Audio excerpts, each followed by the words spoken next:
कि शुरुआत करने से पहले मैं आपको एक चीज़ बता देना चाहता हूँ।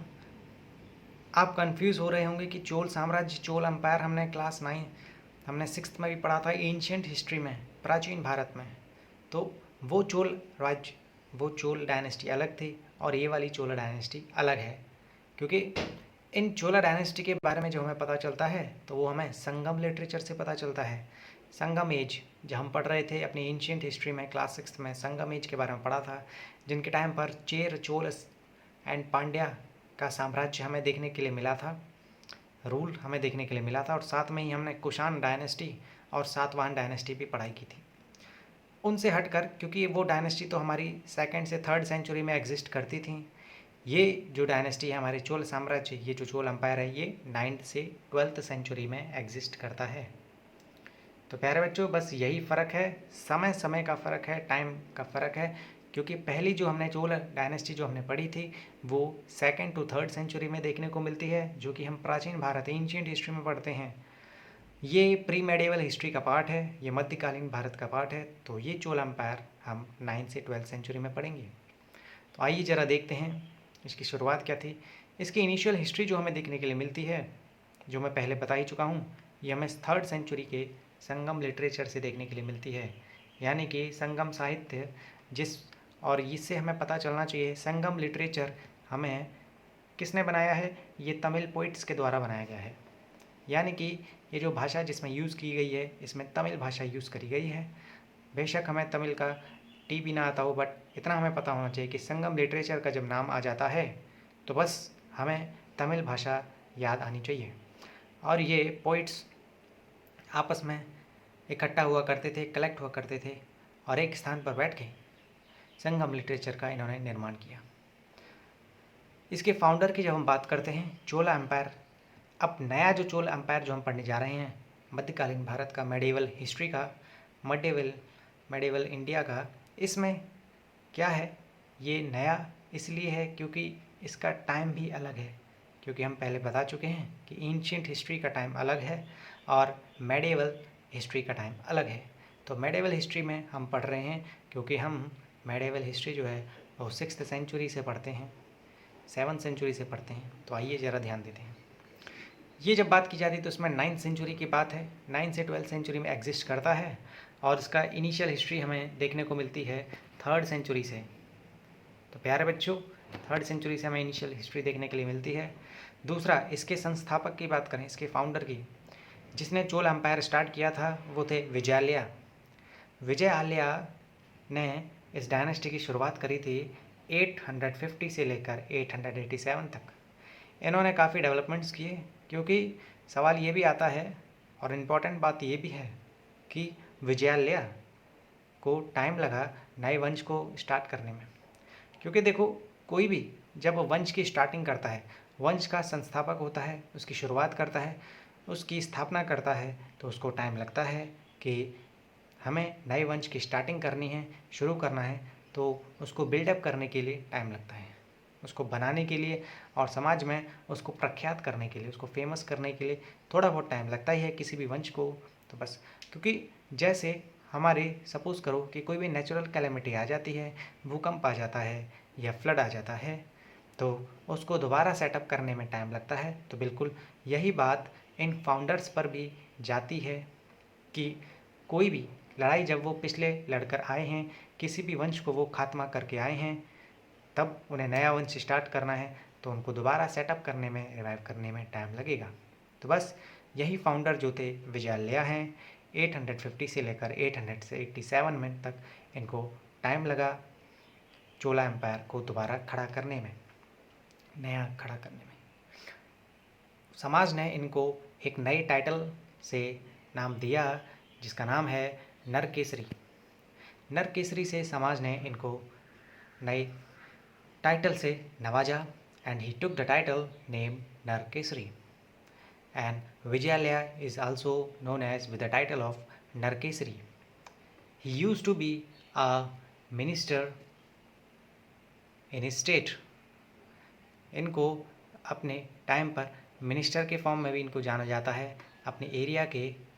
और बात करें, he used to be a minister in the court of the Pallava ruler. Vijayalaya जो थे एक मंत्री भी रह चुके हैं पल्लव शासन के टाइम पर, क्योंकि जब हमारे देश में पल्लव शासन चल रहा था तो एक ग्रेट मिनिस्टर मंत्री भी रह चुके हैं। रत्नों में से एक हैं। He attacked and conquered Tanjore and made it is capital. देखिए बच्चे, विजयालया की जब बात की जाती है, कोई भी वंश जब स्टार्ट होता है, जिस भी वंश को वो हरा कर आया है लड़ाई में, तो बस नए वंश को स्टार्ट करने के लिए उसे अपनी राजधानी बनानी होती है, अपनी नई कैपिटल बनानी होती है, जहाँ से वो अपने वंश का फंक्शन कर सके, अपना काम चला सके, वहाँ से उस सिस्टम को प्रॉपर रन कर सके। तो बस यही बात है। उसके बाद ही नेक्स्ट रूलर जो आए विजयालया के बेटे, उनका नाम था आदित्य फर्स्ट, जिनको आदित्य प्रथम के नाम से जाना जाता है। ही declared himself independent from Pallava dynasty. और ये सबसे पहले ऐसे राजा थे जिन्होंने अपने आप को स्वतंत्र घोषित कर दिया और फ्री घोषित कर दिया। वो इसलिए क्योंकि अब उन्होंने ये बता दिया था कि अब मैं पल्लवा डायनेस्टी का पार्ट नहीं हूँ, मैं अलग हूँ, मैं फ्री हूँ। और ये जो पार्ट जो बने ये चोला डायनेस्टी के बने, क्योंकि इनके फादर ही एक टाइम पर माना जाता है कि पल्लव वंश से ताल्लुक़ रखते थे, रिलेशन था इनका। इनके बेटे ने अपने आप को अलग कर लिया। तो बस यही आदित्य फर्स्ट विजयालया के आगे चोला एम्पायर के नए रूलर बने, और इन्हीं को ही actual founder of Chola empire माना जाता है। And Aditya first is also known as the actual founder of Chola empire. अब चोला एम्पायर का एक्चुअल फाउंडर हमें पता चल गया, तो बस कहीं पर भी अगर बात आती है तो सबसे पहले सवाल दो तरह का हो सकता है। पहला सवाल ये है कि the founder of Chola empire is, तो उसका आंसर होगा बच्चे विजयालया। अगर सवाल ये होता है who is the actual founder of Chola empire, तो उसका आंसर होगा आदित्य फर्स्ट। तो बस यही बात गौर करने वाली है, इन्हीं को ही actual founder of the Chola empire बोला जाता है। समाज ने इनसे खुश होकर नया टाइटल दिया, एक नया पद से नवाजा, जिसको कोंडारम भी बोला जाता है, कोदंडराम से पहला। He took the title Kodandarama in his age of Chola empire. उसी के बाद नए रूलर आए जिनका नाम है परांतक फर्स्ट। परांतक फर्स्ट की अगर हम अचीवमेंट की बात करते हैं, इन्होंने क्या किया था, ही कॉन्कर्ड मदुरई। इन्होंने मदुरई पर शासन किया। मदुरई पर, जो कि पुराने टाइम पर हमारे चेन्नई को मदुरई के नाम से जाना जाता था। आपको पता होना चाहिए कि जो आज हम जगह चेन्नई पढ़ते हैं उसको पुराने टाइम पर मदुरई बोला जाता था। मदुरई पर जीत हासिल करी थी और वहाँ से ही समाज ने इनको नया टाइटल दे दिया, नए टाइटल से नवाजा, जिसको मदुरई कोंड के नाम से जाना जाता है। So Parantaka first took the title Maduraikonda from his public.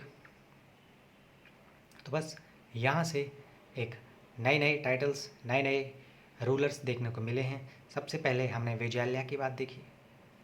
विजयालया के बाद जो कि फाउंडर थे, उनके बाद ही उनके हमें बेटे देखने को मिले आदित्य फर्स्ट, और आदित्य फर्स्ट के बाद हमें नए फाउंडर जो देखने को मिले हैं, नए रूलर जो देखने को मिले हैं, वो हैं परांतक फर्स्ट। नेक्स्ट मूव करते हैं। इन्होंने क्या किया था बच्चे, इन्हीं के टाइम पर एक लड़ाई लड़ी गई थी जिसको बैटल ऑफ वेल्लोर बोला जाता है। आइए ज़रा देखते हैं बैटल ऑफ वेल्लोर कब हुई थी। जब बात आती है वेल्लोर का युद्ध, बैटल ऑफ वेल्लोर की, तो हमें ईयर पता होना चाहिए। बैटल ऑफ वेल्लोर जो था वो 915 में लड़ा गया। 915 में लड़ा गया। तो बस इस युद्ध की अगर हम बात जानें, इस युद्ध में हमें क्या देखने को मिला, आइए ज़रा इसकी थोड़ी सी रीडिंग कर लेते हैं।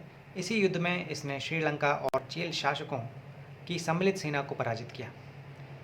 परांतक फर्स्ट ने इस लड़ाई में श्रीलंका के रूलर्स प्लस चेर रूलर्स जो कि आपस में मिल गए थे, उन्होंने अपनी एक टीम बना ली थी, उस टीम को इन्होंने हरा दिया, जिसको हम अलायंस आर्मी से बोलते हैं। स्टूडेंट्स, अलायंस आर्मी वो आर्मी होती है, वो सेना होती है जिसमें दो राजाओं की सेना आपस में मिलकर टीम बना लेती है और फिर वो सामने वाले राजा को हराने की कोशिश करती है। इस लड़ाई में क्या हुआ इस लड़ाई में परांतक फर्स्ट ने उस टीम वाली आर्मी को हरा दिया। और उस टीम में कौन कौन शामिल थे? श्रीलंका के राजा और साथ में उनकी सेना, और दूसरी जो राजा थे वो थे चीर के राजा और उनकी सेना।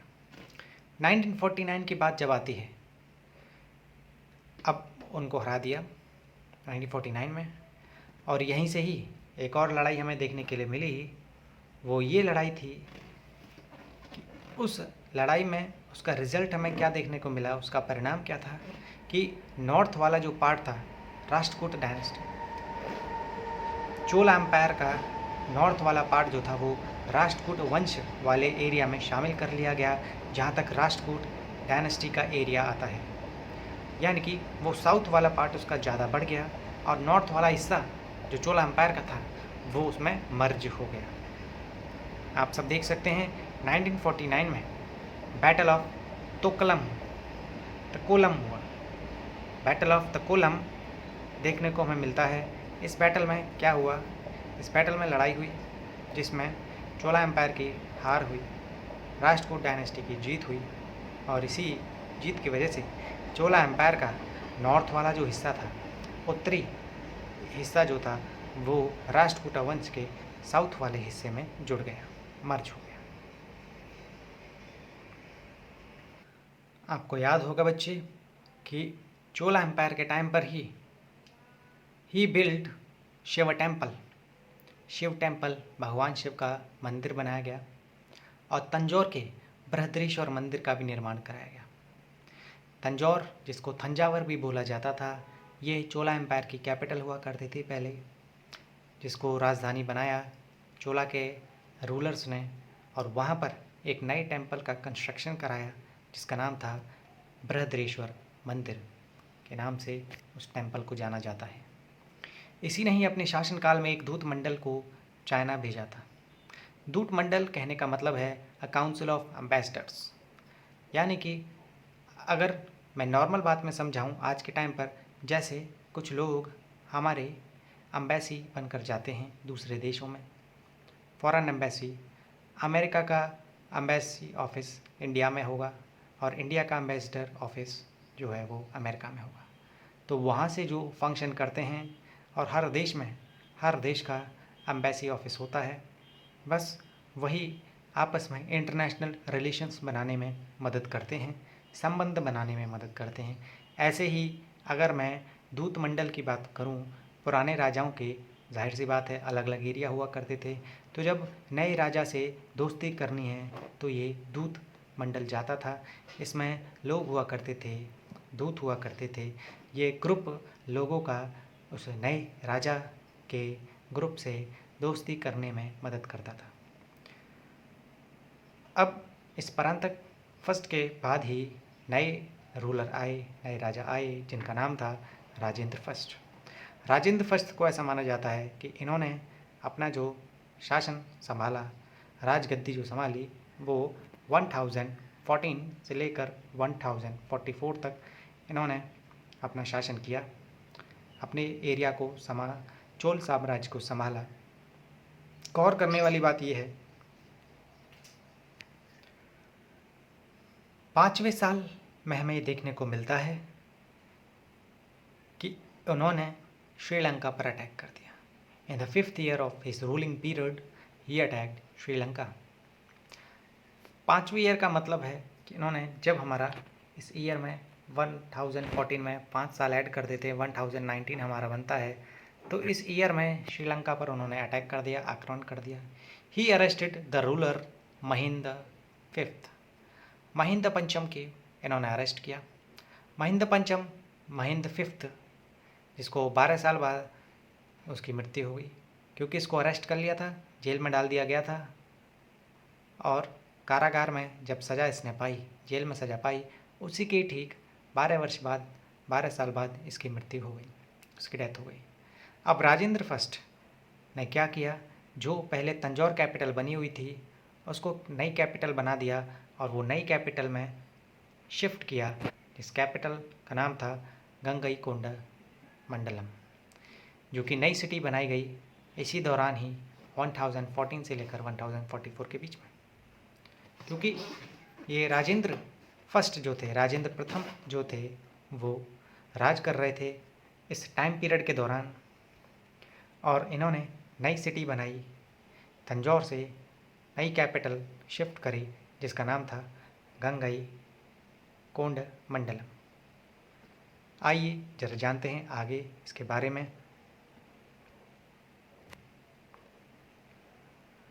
इसी के ही बाद से इनके और नए रूलर आए राजेंद्र फर्स्ट के बाद, राजाधिराज फर्स्ट।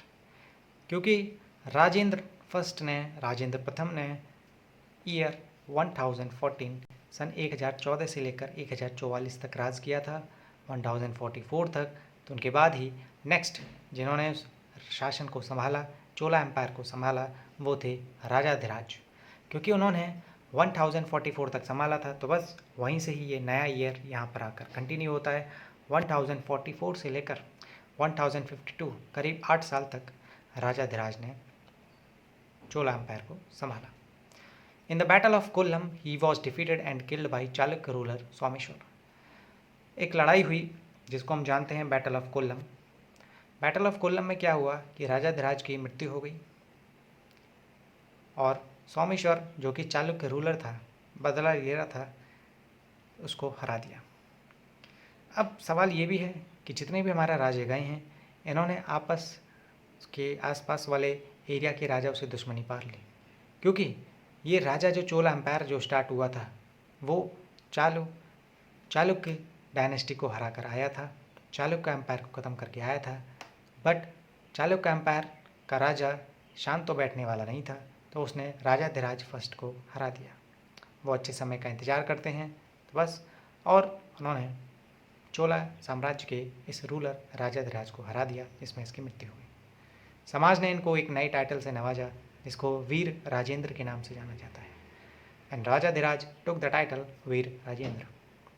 इसके बाद ही राजेंद्र सेकंड नेक्स्ट रूलर हुए। उन्होंने राजगद्दी संभाली 1052 से लेकर 1064 तक। ये भी करीब 12 साल राजगद्दी इन्होंने संभाली और राज किया। राजेंद्र सेकंड के बाद ही लास्ट रूलर, अगर हम बात करते हैं इस चोला साम्राज्य के लास्ट रूलर, आखिरी राजा की बात करते हैं, तो वो थे कुलतुंग थर्ड। कुलतुंग थर्ड इस चोल साम्राज्य के लास्ट रूलर हैं।